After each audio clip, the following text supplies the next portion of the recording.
Dari yang saya pelajari tentang Kang Deddy, kira-kira cuma tiga itu tadi yang saya sudah sampaikan. Apakah karena kemampuan menjadi YouTubernya, lalu kemudian akan lahir batalion-batalion YouTuber tadi, atau karena kemampuan sulapnya, gitu. Jadi dia akan ditempatkan di perwira sulap.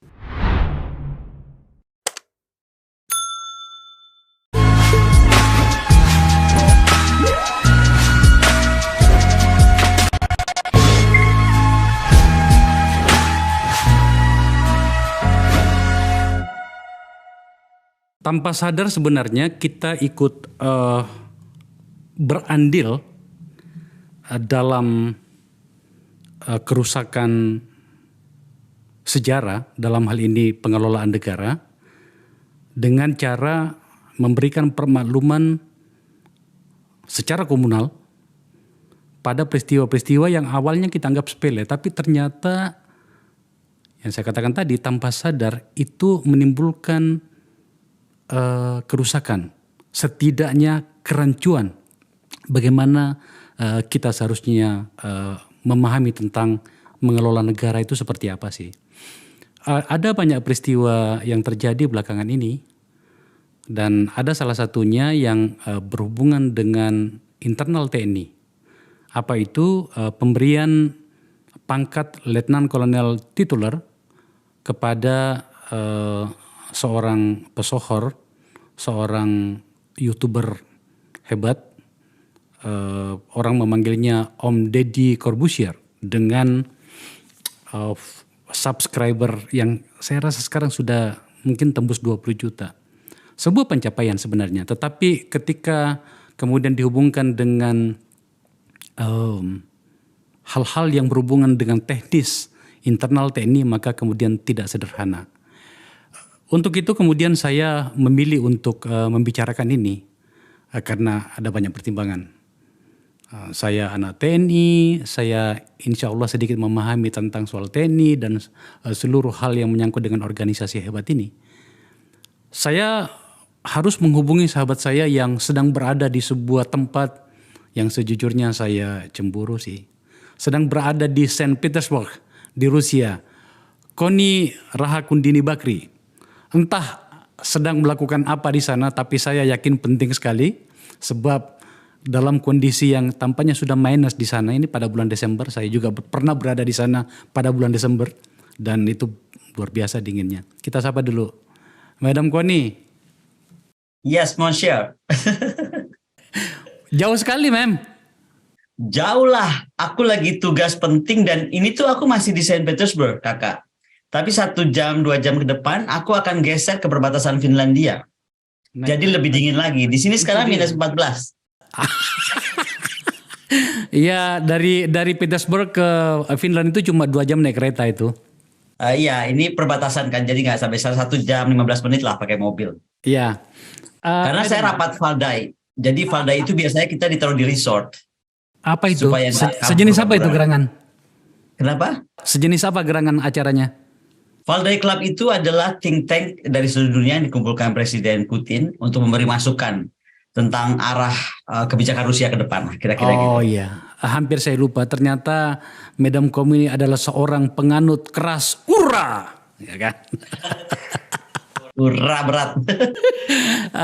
Oke, Mem, kita membahas soal apa yang saya katakan tadi.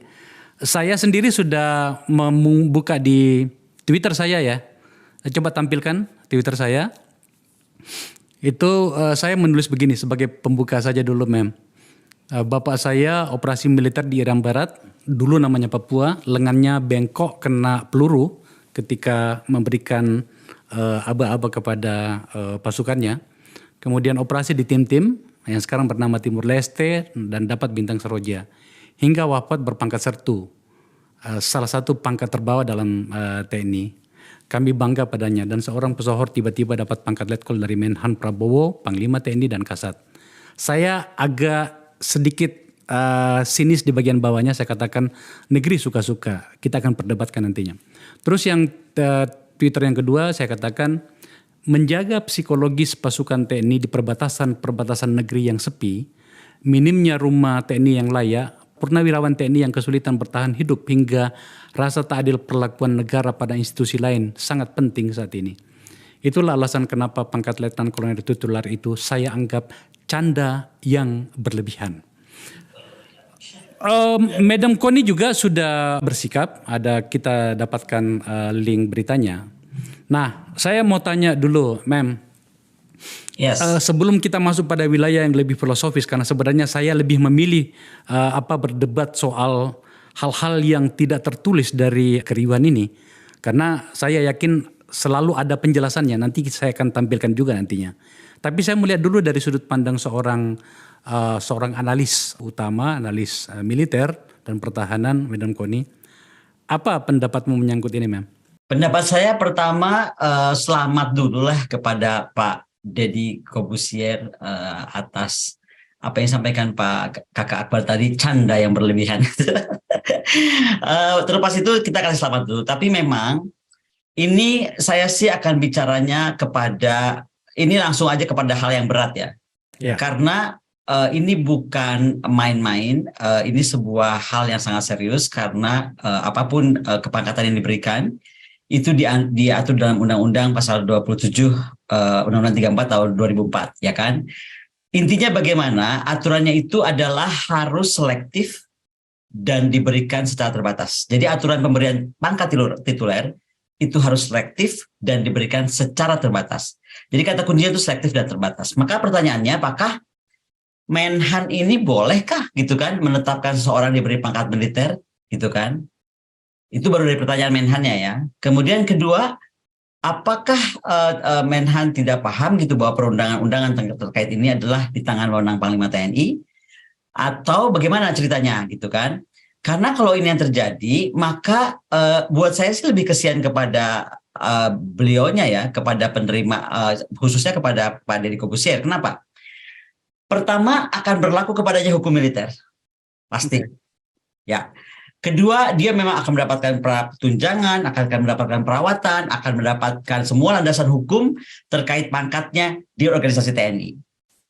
Artinya, ini nih, wajib mentaati undang-undang TNI, wajib tidak mengikuti budaya TNI seperti apa, karena doktrinnya dan lain-lain, dan tidak boleh berpolitik praktis. Mungkin dia memang tidak ingin berpolitik praktis, atau mau berpolitik tapi di belakang ya saya nggak tahu. Tapi yang pasti tidak boleh tidak boleh bisnis. Sementara kita tahu juga beliau adalah pebisnis yang handal. Nah, kemudian anak-anaknya, keluarganya gitu, apakah bisa bersikap seperti keluarga besar TNI? Itu kan banyak aturannya ya. Oke. Dan ini sebenarnya didiskusikan banyak oleh teman kita juga, teman Kakak Akbar, Kang TBH gitu.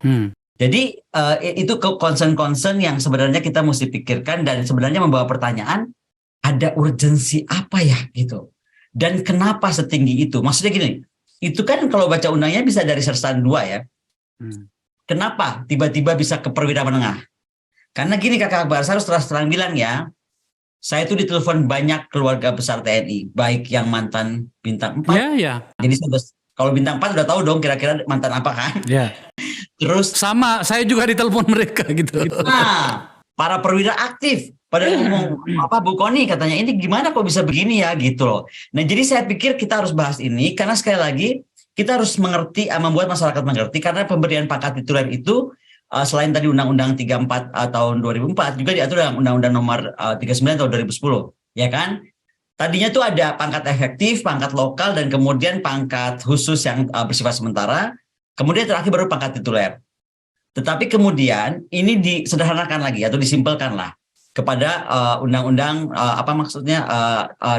PP, bukan undang-undang PP 39 tahun 2010. Jadi kita harus terangkan ya, misalnya undang-undang 34 itu jelas misalnya di pasal 27 nyatakan dia diberi tanggung jawab ya, hierarki keprajuritan. Pangkatnya akan menurut sifatnya dibedakan, yaitu tadi pangkat efektif kepada prajurit yang aktif prajurit, pangkat lokal untuk pada prajurit yang menjalankan tugas jabatan, tapi kalau untuk tituler itu kepada warga negara yang diperlukan. Warga negara yang diperlukan. Ya, jadi ini kata-katanya penting nih, yang diperlukan dan bersedia menjalankan tugas jabatannya di lingkungan TNI berlaku selama memangku jabatan tersebut. Jadi katakanlah 3 itu ada pertanyaan, diperlukan. Yang mengangkat Panglima dan Kepala Staf Angkatan Darat. Pertanyaannya ada urgensi apa dalam waktu yang sangat pendek. Bukankah Panglima Jenderal Andika Perkasa segera berganti ke Pak Laksamana Yudho Margono? Apa yang membuat tiba-tiba ada apa ya? Ada keperluan. Nah, keperluannya untuk memangku itu apa? Kemudian juga di dalam Undang-Undang 39 misalnya pasal 5 itu disampaikan bahwa hilang akhirnya hanya ada pangkat efektif dan pangkat khusus, dan dia titulernya masuk ke pangkat khusus. Tadi kan terpisah di Undang-Undang 34. Jadi ini disampaikan adalah pangkat yang diberikan kembali kepada warga negara yang sepadan dengan jabatan prajurit, ya kan, yang dipangkunya. Artinya ini membawa saya bertanya, kenapa bukan sersan, bukan kapten, bukan mayor, langsung letkol? Kan harus ada ukurannya, ya kan? Ya. Kemudian dia sekali lagi dia bersedia diangkat ketika dan mampu menjalankan tugasnya sebagai prajurit, dan menggunakannya itu hanya selama memangku jabatan, dan berlaku hukum militer dan kewenangan yang termasuk peradilan militer. Jadi kalau tiba-tiba sedang menjabat ini Kang Dedi atau Pak Dedi itu melakukan sebuah kesalahan pidana kah, perdata kah, itu akan ditariknya ke hukum pidana militer, hukum perdata militer. Jadi akhirnya hak sipilnya lepas, gitulah bahasa sederhananya gitu. Oh, menjadi serius ya? Kalau nggak serius mah itu namanya bukan tituler. Iya. Nah, oke, kita akan mengelaborasi hal-hal itu nantinya pada bagian-bagian akhir diskusi kita, Mem. Saya masih mau menindaklanjuti. Pemberian tituler itu kewenangan siapa sebenarnya? Apakah cukup hanya Menteri Pertahanan atau harus ada campur tangan dari otoritas militer langsung, dalam hal ini Panglima TNI dan terkhusus lagi Kepala Staf Angkatan Darat? Ini wewenang Panglima. Karena ini terkait Undang-Undang TNI nomor 34 dan tadi PP yang terkait urusan TNI. Jadi sekali lagi ya, Undang-Undang TNI nomor 34 tahun 2004 adalah tentang TNI. Dan PP nomor 39 2010 adalah tentang administrasi prajurit TNI. So this is about TNI, not about Kemhan. Makanya di dalam pasal 27 ya kan, dan juga pasal-pasal di dalam undang-undang di dalam Perpres 9, Perpres 39 2010 itu disampaikan di pasal akhirnya itu adalah bagaimana ketentuannya diatur dengan peraturan Panglima. Dua-duanya mencakup itu.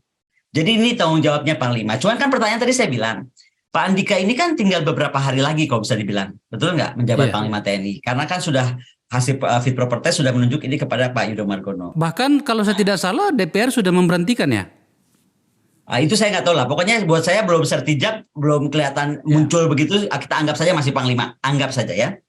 Nah, artinya kenapa dalam waktu yang tenggang waktu demikian pendek ini ada urgensi apa, ya kan? Ada kepentingan apa gitu kan? Karena tadi kan ingat kata-katanya harus, kata kuncinya selektif dan terbatas. Ya kan? Berarti kenapa seleksinya kapan dilakukan? Kemudian apa disimpulkan menjadi harus diumumkan atau diberikan sekarang? Kemudian kenapa setinggi itu pangkatnya? Itu perwira loh, pamen. Bukan kalau sersan apa masih ngerti gitu. Karena ini membawa banyak pertanyaan kan, contohnya. Apakah dengan ini tuh masuk akal atau enggak? Itu kan pertanyaan ada di masyarakat sekarang gitu. Ada yang membandingkan dengan Pak Idris Sardi. Ingat kan komposer biola kita? Ya. Waktu Pak Idris Sardi itu dia menjadi perwira musik TNI. Jadi titulernya perwira musik. Anak buahnya pemain bola, pemain piano, pemain semua urusan dengan musik, ya kan? Nah sekarang saya jadi bertanya-tanya, apakah Pak Deddy Kobusier ini diangkat untuk menjadi komandan batalion Instagram atau mau dibuat puspen sosmed dari TNI? Kita kan nggak tahu. Itu kan urgensinya? Kan jadi nggak enak kan? Tar dulu. Ini Madam Koni langsung lompat ke situ. Saya masih mencoba untuk mengelaborasi dulu soal apa itu tata aturannya. Coba tampilkan dulu kita punya data tentang aturan tadi. Madam Koni sudah menyebutkan beberapa poin tadi. Coba tampilkan. Dasar hukum penyematan militer. Pasal 27 ayat 2 huruf C. Supaya jelas ini supaya jangan sampai kemudian kita dianggap terlalu gatal untuk ngurusin hal-hal yang seperti ini. Pangkat tituler diberikan kepada ini penting, bukan masalah kita nggak ada kerjaan gitu. Betul. Pangkat tituler diberikan untuk sementara kepada warga negara yang diperlukan dan bersedia menjalankan tugas jabatan yang diperlukan dan bersedia menjalankan tugas jabatan keprajuritan tertentu di lingkungan TNI. Berlaku selama masih memangku jabatan keprajuritan tersebut serta membawa akibat administrasi terbatas. Ini menurut saya kalau kita lagi buat undang-undang, ini jelas ini pasal ini. Oke. Kemudian Peraturan Pemerintah Nomor 39 tahun 2010 pasal 29. Warga negara yang diperlukan dan bersedia untuk menjalankan tugas jabatan keprajuritan tertentu di lingkungan TNI diberi pangkat tituler. Tadi Madam Koni sudah mengajukan pertanyaan sebenarnya pada bagian ini. Oke, kalau memang begitu, kenapa bukan sertu? Kenapa bukan serda? Kenapa langsung letkol? Oke. Kemudian ayat 2 pasal 29 ini, penggunaan pangkat tituler hanya berlaku selama yang bersangkutan memangku jabatan keprajuritan yang menjadi dasar pemberian pangkat tersebut dan mendapat perlakuan administrasi terbatas. Kalau dalam bahasa membaca undang-undang, ini jelas, clear. Kemudian pasal 3. Warga negara yang diberi pangkat tituler sebagaimana dimaksud pada ayat 1 berlaku hukum militer dan berada dalam kewenangan peradilan militer sebagaimana yang berlaku bagi prajurit. Tadi Madam Konbi juga sudah menjelaskan ini. Penjelasan ayat 2-nya itu yang dimaksud dengan administrasi terbatas adalah selama memangku jabatan keprajuritan kepada yang bersangkutan diberikan rawatan kedinasan secara terbatas berupa 1. Tunjangan tituler sebesar 15% dari gaji pokok prajurit bagi yang berasal dari pegawai negeri sipil sesuai dengan kepangkatan yang dipangkunya tidak termasuk tunjangan keluarga. Kalau dalam bahasa sederhananya dapat gaji 15% dari gaji normal, kira-kira begitu. Penjelasan pasal 5 ayat 2 adalah setelah tugas satu jabatan tersebut selesai yang bersangkutan kembali ke pangkat semula yang dimaksud dengan pangkat tituler adalah pangkat yang diberikan kepada warga negara yang sepadan dengan jabatan keprajuritan yang dipangkunya. Serendah-rendahnya setelah yang bersangkutan tidak lagi memangku jabatan keprajuritan pada pangkat yang dimaksud. Begitulah kira-kira. Oke. Kalau begitu ceritanya, ini sebenarnya berisiko bagi Om Deddy sebenarnya ini. Oh iya, makanya tadi saya bilang selamat. Tapi tahukah gitu segala konsekuensinya gitu. Anggaplah beliau tuh tahu. Jadi resiko itu sebenarnya dua ya menurut saya kakak.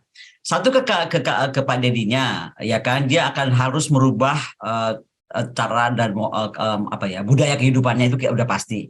Apalagi tadi saya nggak tahu nih kita akan melakukan ini berapa lama. Ini kan nggak ada. Tadi kan disampaikan dalam undang-undang ada waktu berlakunya. Makanya pertanyaannya, kalau dulu Pak Idris Adi itu diangkat menjadi perwira musik. Beliau namanya perwira musik, ya kan? Iya.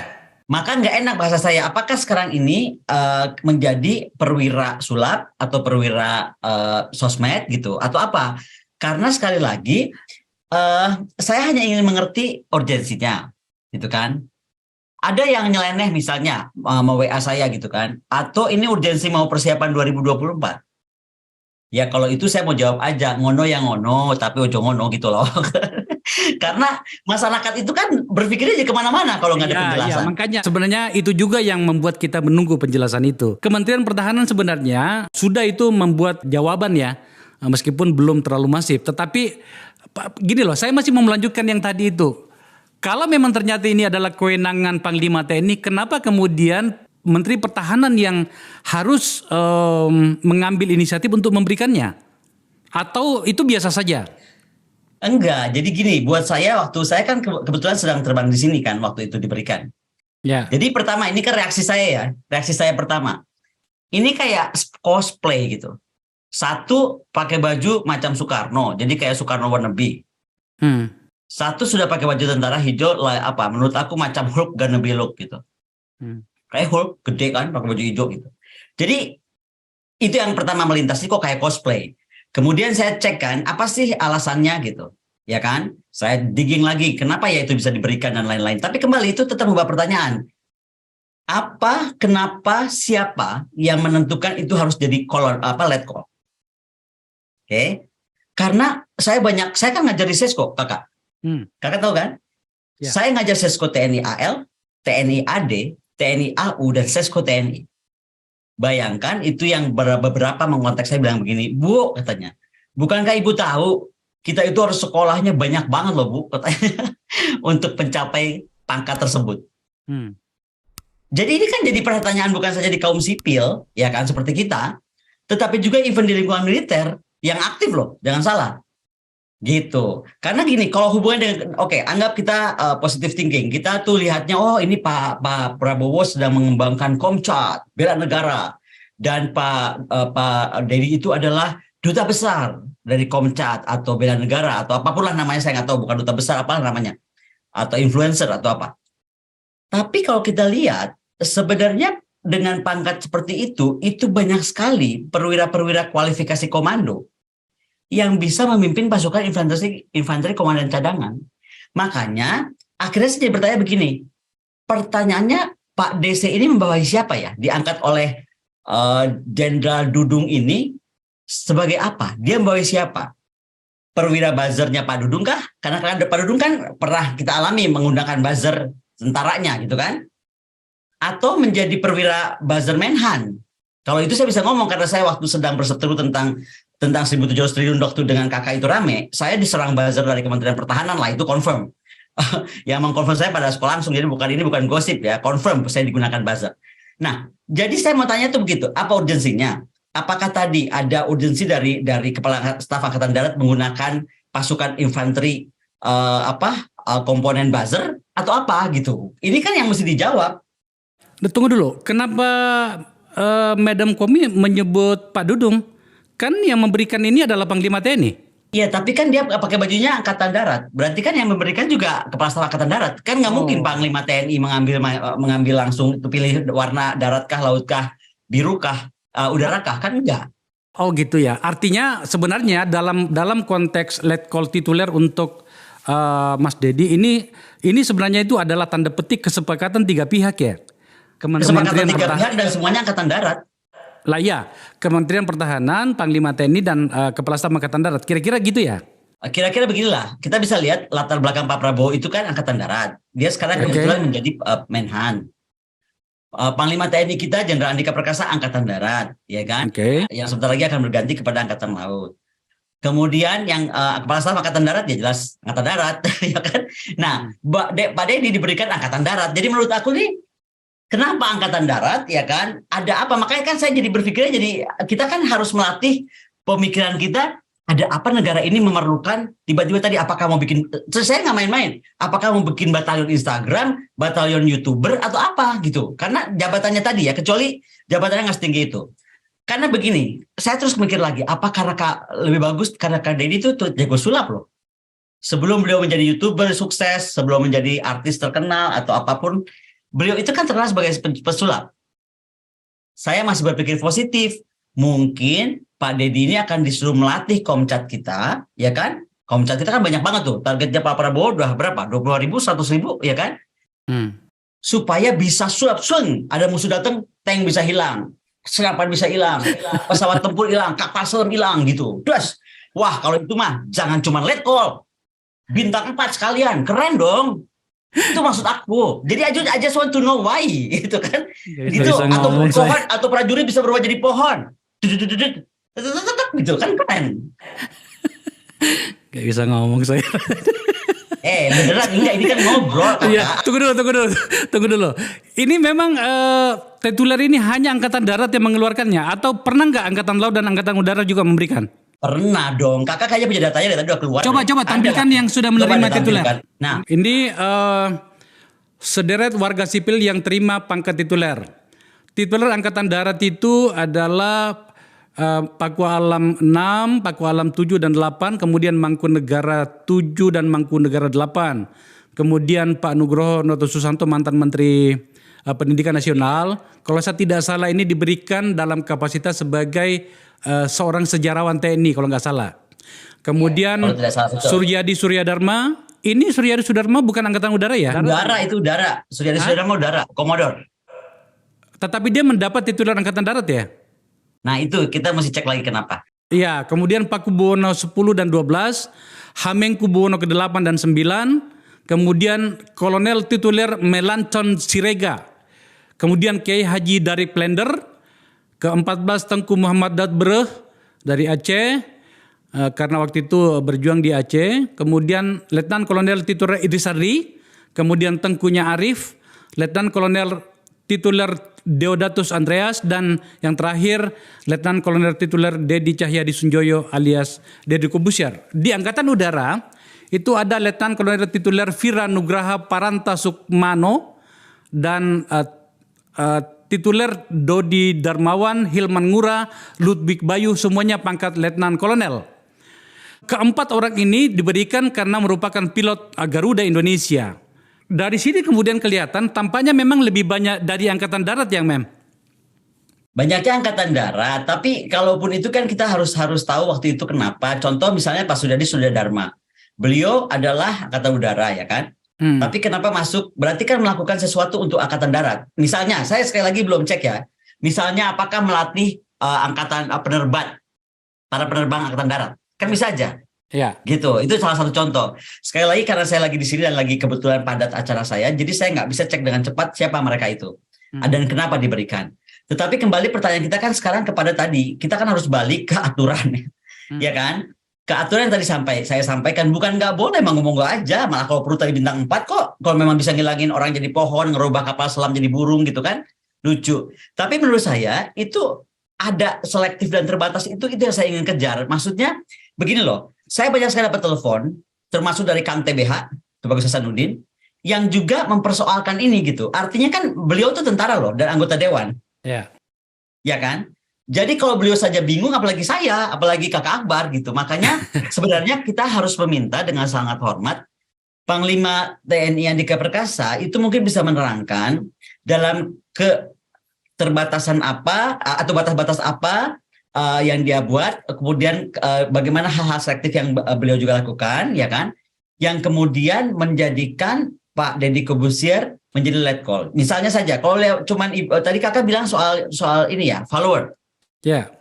Kalau soal follower, kenapa nggak kita angkat Nagita Slavina, Raffi Ahmad, siapa lagi? Sebut aja semua yang hebat-hebat. Baim Wong, gitu. Ya. Iya kan? Jadi kalau hitungannya cuman hanya mereka dia punya follower, saya kira yang lain juga mesti lakukan fair dong gitu. Kenapa? Makanya saya hubungkannya kepada apakah ini karena ada dorongan dari Menhan ya, apakah ini sehubungan dengan Komcat? Ya kan? Tapi itu pun ada jawabannya. Karena banyak sekali perwira aktif, ya kan, yang sebenarnya mampu membimbing atau berkualifikasi komando untuk kemudian memimpin atau naik misalnya dari mayor jadi letkol gitu kan, untuk memimpin pasukan infanteri komponen cadangan. Kenapa seorang Deddy? Gini, gimana kalau kemudian kita bawa alam berpikir kita pada hal yang lebih progresif, Mem? Maksudnya begini. Ini kan zaman di mana yang namanya media sosial itu sangat mengambil peran. Bagaimana dalam mengikuti sejarah peristiwa tumbangnya beberapa kekuasaan itu tumbang karena kekuatan media sosial misalnya. Ya kan, bagaimana Twitter kemudian dipakai untuk memobilisasi massa dan kemudian jatuhlah sebuah pemerintahan seperti yang terjadi pada beberapa negara. Bagaimana kalau kemudian kita bawa pikiran kita ke situ bahwa menurut logika Angkatan Darat dan atau panglimanya atau juga bahkan termasuk dengan kementeriannya bahwa kemampuan Deddy Corbuzier yang harus diakui hari ini adalah salah satu tokoh di dalam dunia medsos itu bisa memberikan efek positif bagi TNI. Contoh misalnya mendiskusikan hal-hal yang berbau optimisme bagi TNI agar kemudian rasa kebersamaan dan rasa solidarity di internal ratusan ribu pasukan kita itu bisa menjadi semakin lekat dengan diskusi-diskusi barangkali atau tayangan-tayangan yang diasuh oleh Deddy Corbuzier yang memang harus diakui besar dia punya subscriber. Kakak, begini, kita tuh lagi bicara tentang sebuah negara normal kan? Bukan negara nggak normal. Kalau itu bukan negara normal, maka YouTuber terkenal Amerika, YouTuber terkenal Rusia, YouTuber terkenal mana lagi? Sebut negara NATO, ya. Itu dari kemarin-kemarin udah pakai YouTubernya nyerang antara lagi perang Rusia Ukraina ini. Kenapa mesti kepala negaranya? Kenapa mesti tentaranya turun? Satu, itu nomor satu. Nomor dua, pemahaman bahwa kita harus menguasai dunia cyber, dunia maya, itu bukan berarti seperti yang sekarang. Ini sebenarnya saya udah khawatir lama nih. Kenapa ya?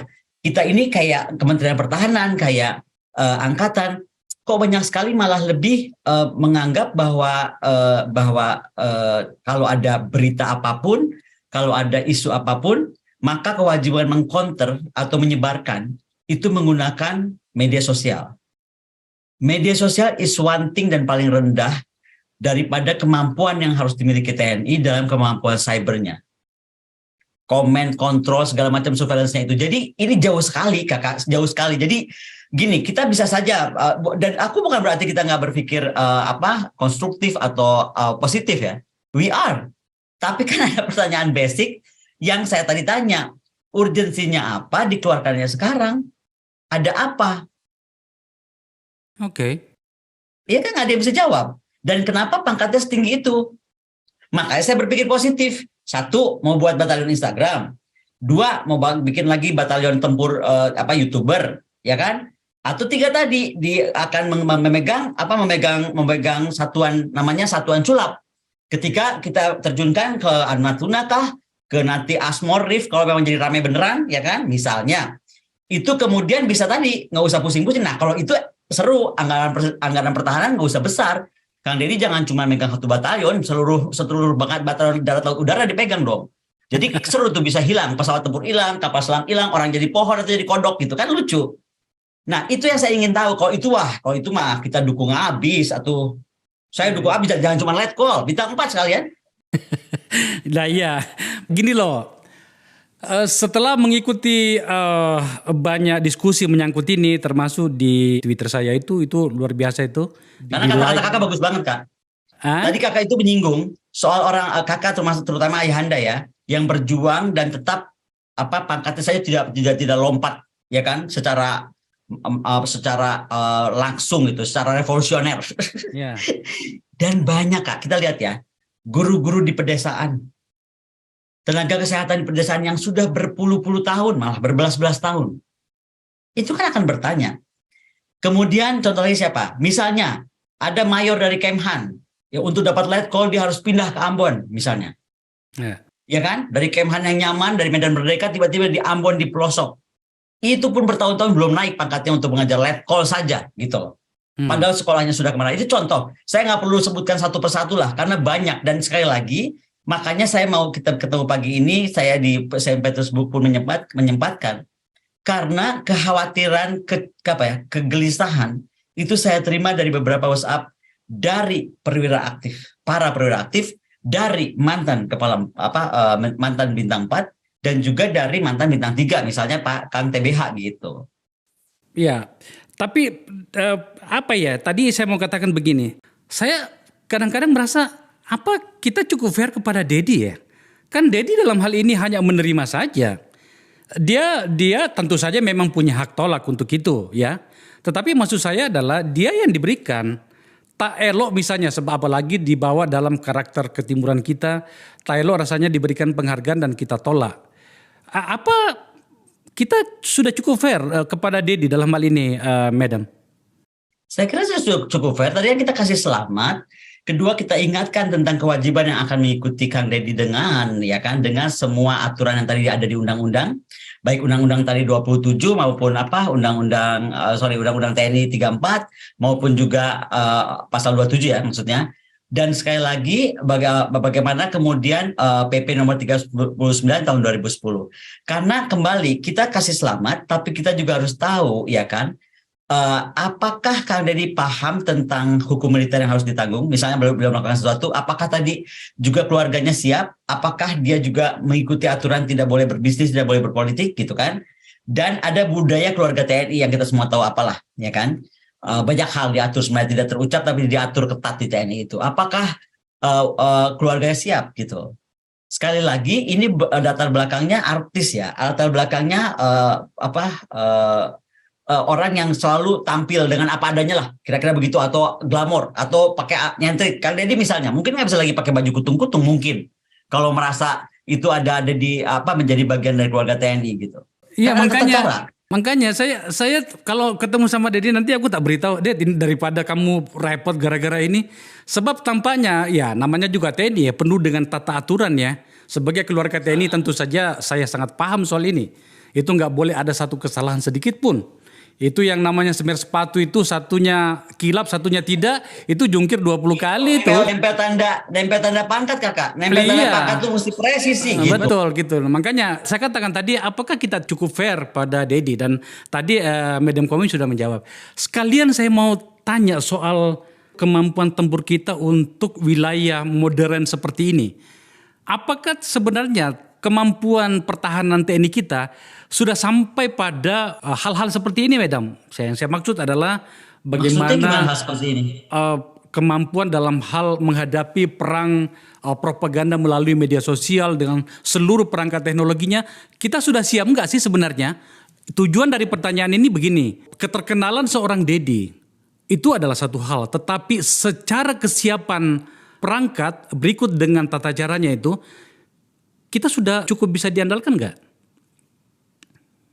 Begini, kalau itu lahirnya kepada apakah kita sudah cukup atau tidak, gini Kang, pokoknya kita itu kalau lihat tentang kekuatan pertahanan 3 aja simpel ya. Power projection, anggap tentang propaganda, anggap tentang hoax ya kan, anggap tentang serangan dunia maya. Oke. Ini harus dilakukan oleh perwira tempur cyber, Dan kita punya bukan itu. YouTuber. Kalau yang dimaksud tadi adalah macam serangan seperti itu dihandle oleh YouTuber, sekalian aja tadi saya bilang kita bikin squadron atau batalion atau apa yang namanya batalion Instagram kah, batalion YouTuber kah, dan bukan cuma Kang Dedi. Harus ada itu tadi saya udah nggak hafal lah. Di kita tuh ranknya siapa sih, Baim Wong lah, kemudian Raffi Ahmad lah, siapa saya nggak ngerti itu silahkan saja. Ya kan, tetapi semua influencer kalau memang mau dianggap begitu, begitulah. Tapi kan nggak sebegitu juga. Makanya tadi saya bilang, kita mau perlakukan negara kita sebagai negara normal nggak? Negara yang bernegara normal dan berpertahanan, bersistem pertahanan normal. Gampang lihatnya. Makanya kembali, adakah di Amerika misalnya diberikan titularitas kolonel untuk menjadi propaganda perang Amerika, misalnya kebijakan perang, atau di Rusia sini, atau di even di Ukraina adakah gitu? Kalau Ukraina kan yang bikin hoax malah langsung presidennya, tapi itu hoax loh, dan dia bukan tituleran kan? Jadi beda. Jadi kembali power projection. Kemudian kedua adalah bagaimana aset. Nah, aset itu bukan di rumah atau di kantor Kang Dedi atau di YouTuber lain ada aset untuk dia sebarkan berita, no. Bagaimana mampu mengcounter gitu kan? Bagaimana mampu menyerang balik? Itu yang diperlukan. Beda nih antara tempur TNI sama non tempur gitu. Mungkin Kang Dedi bisa diaktifkan di operasi militer selain perang, ya kan? Tetapi kembali apa kaitan dalam militer operasi selain perangnya, itu yang kita mesti tahu. Dari yang saya pelajari tentang Kang Dedi, kira-kira cuma 3 itu tadi yang saya sudah sampaikan. Apakah karena kemampuan menjadi YouTubernya, lalu kemudian akan lahir batalion-batalion YouTuber tadi, atau karena kemampuan sulapnya, gitu. Jadi dia akan ditempatkan di perwira sulap. Dan itu kan artinya di angkatan ada satuan baru, satuan sulap dan satuan YouTuber atau Instagram. Itu kan juga bukan nggak boleh.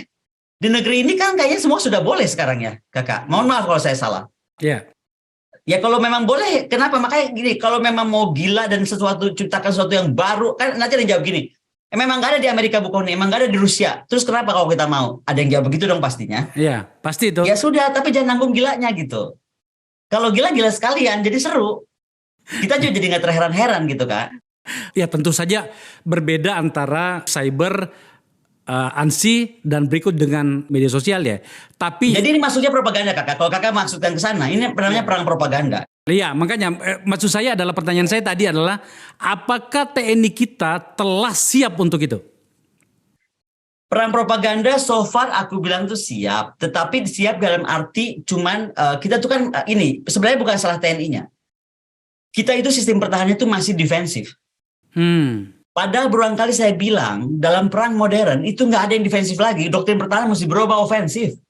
Contoh, ya kan, kita harus tahu misalnya, Australia sedang mau bikin AUKUS, dan AUKUSnya dia itu salah satunya nanti akan di tahun 2037 kalau percaya ramalan Nostradamus, ya kan, itu akan menyerang Indonesia atau memperlemah Indonesia misalnya, ya kan. Lalu kita ukur, AUKUS si Australia temannya siapa? Oh dia FPDA, jadi kalau dia diserang, Malaysia, Singapura itu akan bantunya nyerang kita karena dia kayak NATO kecil kan, namanya Five Power Defense Arrangement, hanya 5 negara gitu kan. Ya. Jangan lupa juga dia bagian dari AUKUS itu ada Inggris di situ, dan bagian dari Quad ada Amerika dan India. Jadi kalau kita mau propaganda, mau attack, the idea of propaganda war, misalnya tentang hoax dan lain-lain, ya kan, atau tentang anggapan apapun yang ingin dibentuk oleh lawan kepada kita, kemampuannya harus ofensif, harus mampu sekarang menghitung tadi negara yang terlibat di FBDA siapa, terlibat di Quad siapa, di AUKUS siapa, ya kan, dan terlibat di antara NATO. Karena sekarang jangan salah, NATO countries itu kan udah ada di kawasan kita. Contohnya nih kakak, saya mau cerita ya. Ya. Ketika G20, kita semua senang banget, wah tepuk tangan, 30% daratan dan dan lautan di muka bumi akan diproteksi. Betul? Oke. Paham nggak? Itu tuh perlu operasi perang. Namanya operasi militer selain perang. Jadi melindungi lingkungan.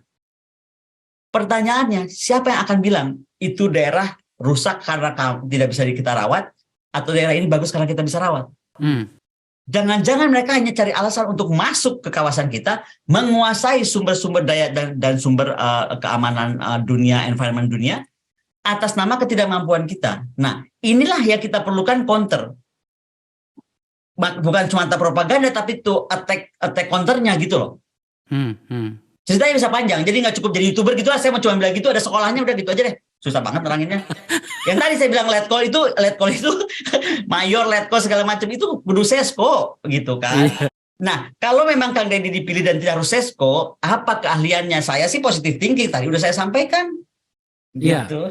Ya, makanya gini, pada akhirnya kita akan sampai pada ujung dari pembahasan hal-hal seperti ini, menyangkut soal sebenarnya para penyelenggara negara kita ini sebenarnya mampu nggak sih menetapkan garis batas yang jelas antara wilayah private dan wilayah publik. Dari penjelasan Madam Connie tadi itu tampaknya ingin mengatakan bahwa pimpinan TNI atau Kementerian Pertahanan menyangkut dengan pemberian penghargaan pangkat tituler kepada Deddy Corbuzier ini tidak bisa membedakan mana wilayah private. Hubungan dia dengan seorang pesohor bernama Deddy Corbuzier dengan realitas dan tata aturan TNI yang sangat ketat. Anda ingin mengatakan begitu, Madam? Saya cuma pengen bilang sekali lagi dengan segala hormat selamat kepada Kang Deddy, tetapi sebagai rakyat Indonesia dan kebetulan saya agak paham pertahanan gitu, sekolah saya terkait militer juga, saya mempertanyakan tadi konteksnya apa, urgensinya apa. Ya kan? Karena kembali ke undang-undang itu harus jelas sekali tentang kata-kata selektif dan terbatas. Kedua, oke. Misalnya tadi, apakah seperti yang WA saya terima, Bu Koni, ini mungkin hubungannya dengan persiapan 2024, gitu kan? Okay. Karena kan diisukan kan Pak Prabowo maju presiden, walaupun belum diumumkan resmi. Kemudian Pak Andika juga diisukan akan menjadi, ada yang dorong calon presiden, ada yang dorong calon wakil presiden dari partai tertentu, ya kan? Oke. Terus saya nggak tahu kalau keperluannya apa Mr. Double D kita sebutnya Pak Dudung itu apa. Tapi sekali lagi ini disampaikan dalam satu WA yang saya terima dari salah satu tokoh angkatan udara, ngono yang ngono tapi ujang ngono gitu. Yang bercanda aja keterlaluan gitu loh. Itu aja Kak. Jadi mau dibulak-balik kemana tuh kita masih belum tahu sampai ada sekali lagi pemberitahuan dari Panglima TNI, this is the urgency. Ya kan, kita sedang menghadapi apa, diperlukannya kapan, berapa lama, atau mungkin bukan dari Panglima TNI, mungkin Panglima TNI pun juga karena didesak oleh Menhan, saya kan nggak tahu. Karena kan yang memberikan juga Menhan, harusnya kan Panglima. Hal yang sama juga saya terima, Madam, dari seorang kawan kita, senior kita, pangkatnya tinggi sekali, jabatannya pernah sangat tinggi sekali di Republik ini, mengatakan kita akan selalu bisa menemukan penjelasan dari sebuah keputusan seperti ini. Tetapi kemudian kita akan berada pada sebuah ruang yang tampaknya tidak akan bisa menjawab apa itu. Pada wilayah mana kata kepantasan dan kepatutan itu memiliki makna. Itu bahasanya dan saya harus setuju dengan pendapat ini, Madam. Saya juga setuju. Makanya saya pikir saya harus menerima tawaran bicara pagi ini. Dan sekali lagi saya berharap ya kan, ada reaksi segera, karena misalnya saja dari analis pertahanan lainnya, Nuning Kertopati misalnya, dia juga menolak gitu, mempertanyakan ini kok begini, ya kan? Jadi analis masyarakat umum, anggota TNI aktif, anggota TNI purna tugas, pangkat dari rendah sampaikan kepada bintang 4 gitu kan, yang sudah menjabat juga bukan di atas lagi bintang 4 sebenarnya jabatannya gitu. Nah, ini semua bertanya. Nah, ini kan harus ada jawaban. Dan disitulah sebenarnya kita memang, saya makanya suka kata-kata kakak, apa ya, tadi tuh bercanda, apa kak, gimana kak bahasa tadi? Bercanda yang berlebihan. Nah, kalau bercanda jangan berlebihan gitu. Lah iya, makanya jadi itu tadi saya ulangi lagi, mereka mengatakan tampaknya ini soal kepantasan dan kepatutan. Hal yang lebih jauh lagi saya bahasakan begini, kan pernah kan kita membahas di sini tentang sebuah peristiwa yang terjadi di internal TNI, di mana kemudian tampaknya pimpinannya pada saat itu, dalam hal ini Pak Dudung dan itu Madam Koni sangat bereaksi, adalah tak jelas di mana batasan area private Pak Jenderal ini dengan kepentingan TNI sendiri. Saya khawatirnya dalam peristiwa ini, saya jangan gunakan kata kasus, dalam peristiwa pemberian let call tituler ini kepada teman kita itu, tampaknya juga irisan itu tidak terlalu jelas, Madam. Irisannya tidak terlalu jelas dan kita kan bisa lihat kan secara terbuka lah track recordnya hubungannya seperti apa. Dan kembali lagi ya, kalau saya sih sederhana aja lah. Intinya gini, ini perekrutan yang luar biasa. Apalagi dilakukan kepada sipil, ya kan? Karena sekali lagi untuk mendapatkan pangkat militer itu harus sesuai kebutuhan. Bukan keinginan pejabat atau keperluan mendesak dari pejabat, baik ke pejabat di Kementerian Pertahanan setingkat Menhan, ya kan? Atau pejabat di Mabes TNI setingkat Panglima TNI, atau pejabat di Kepala Staf Angkatan Darat setingkat Kastaf gitu. Bukan itu. Apa, kemana negara akan membawa seorang Deddy Corbuzier? Mungkin itu yang harus dipertanyakan dengan pangkat titulernya itu. Itu menarik betul. Kalau memang jawaban saya tentang batalion Instagram dan batalion sulap itu nggak ada gitu loh. Ini kan saya berpikir positif, kan saya nggak dikasih tahu apakah itu ada pasukan rahasia batalion tadi, kan nggak tahu. Tapi kita kan berpikir positif aja. Tapi udah saya pikirkan segala kemungkinan gitu loh. Jangan sampai kita suuzon gitu loh kakak. Tapi dalam satu hal tadi saya sudah mengamini bahwa dengan kekuatan 20 juta subscriber di media modern bernama YouTube itu adalah sesuatu banget itu, Madam Komni, apalagi untuk menghadapi sebuah momen-momen politik bernama election ya. If you keep saying that, harus fair dong. Yang dapat tituler serentak aja semua YouTuber hebat. Kan gitu kan pertanyaannya. Kan kalau memang alasannya 20 juta itu, yuk sekarang kita Google ya, coba ada staf kakak di sana. Siapa YouTuber paling berpengaruh? Saya kira Mbak Imbong deh. Kemudian siapa lagi? Ya kan termasuk yang tukang masak tuh. Siapa yang cantik? Yang sering masak, itu banyak juga. Itu semua angkatnya tituler. Kalau memang itu yang kakak maksudkan. Ya. Oke. Jadi tidak enak bagi saya. Jadi nggak enak juga buat aku.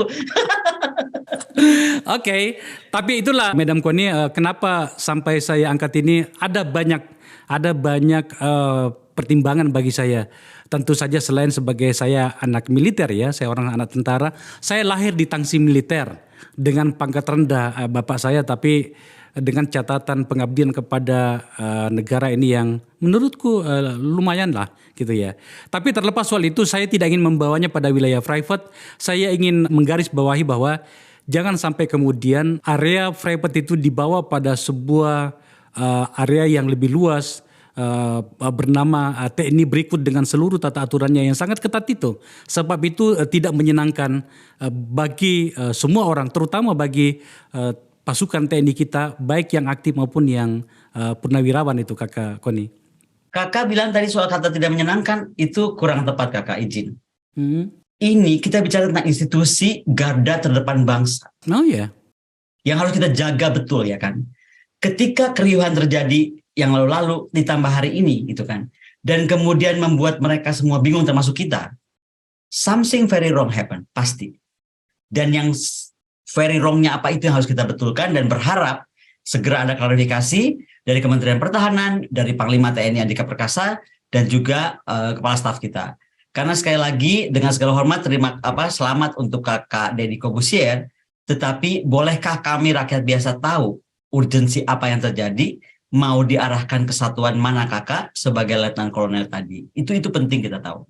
Terakhir Madam, kalau kemudian Om Deddy Corbuzier sahabat kita ini akhirnya setelah mempertimbangkan banyak hal termasuk dari diskusi kita ini dan kemudian mengambil sikap dan inisiatif untuk mengembalikan jabatan penghormatan kepada dirinya itu, apakah itu dimungkinkan? Akan dimungkinkan, tapi mungkin akan dianggap menghina pemberinya, yaitu Menteri Pertahanan ya.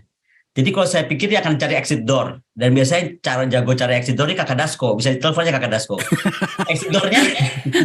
Exit door-nya apakah kemudian, tugasnya sudah selesai kok, cuma 10 hari let call-nya gitu. Atau cuma perlu 2 minggu saja. Itu yang sekali lagi, karena kita nggak tahu tugasnya apa, kan susah bahasnya kan. Ini kenapa larinya ke Om Dasko? Loh, karena bagian beres-beres kan kalau ada kepanikan Om Dasko. Yang lalu juga Om Dasko beresin di Pak Menhan. Ya kan, masa saya mesti underline. Jadi sekali lagi Kakak, itu kan juga teman Kakak, teman kita semua. Saya kira kalau Pak Deddy mengembalikan agak akan menyinggung, apalagi itu seorang Menteri Pertahanan ya, dan ada Panglima, ada Kepala Staf. Mungkin akan lebih bagus seperti yang lalu-lalu, dibuatlah skenario cantik. Seperti apa? Gitu. Ya nggak tahu. Kita tunggu aja, atau Kakak bisa telepon Kak Dasko, undang di sini. Beritanya apa? Oke. Mem, selamat di sana ya, selamat bertugas. Salam untuk Om Putin, meskipun sebenarnya dalam hal ini kita berbeda ya, karena yang saya pikirkan sekarang ini adalah bagaimana nasib warga Ukraina yang pembangkit listriknya itu digempur terus oleh Rusia dan rakyatnya yang menerima risiko. Tapi tidak apa-apa, kita berbeda untuk hal ini. Sukses untuk di sana dan segera kembali ke tanah air, sebab banyak hal yang sedang terjadi di negara tercinta ini. Terima kasih Kakak, saya akan kembali dalam 2 minggu ke depan, dan sekali lagi untuk menghentikan perang, saya malah kita tuh punya tujuan yang sama Kak. Kita naik gunung yang sama, jalannya beda. Jalannya Kakak sama jalan saya beda, tapi tujuan sama, kita menghentikan perang. Luar biasa. Gitu, Kak. Mem, makasih ya. Siap. Ya. Oke, selamat siang ya. Dadah. Ya, dadah. Pemirsa, itu tayangan dengan sahabat saya, lagi-lagi dengan seorang analis yang sangat tajam, yang sedang berada di sebuah negeri yang sangat indah di Saint Petersburg di Rusia, perbatasan dengan Norway. Diskusi ini semata agar kemudian kita memiliki cara pandang yang semakin beragam, melihat dan memahami peristiwa publik yang terjadi di negara kita. Tak lain dan tak bukan agar kemudian negara ini dengan seluruh resourcesnya, sumber dayanya, semangatnya, itu betul-betul adalah milik kita bersama. Tidak hanya dimiliki oleh beberapa pihak, terutama kaum elit yang seharusnya memang mengabdi dan berbuat untuk kita. Thank you.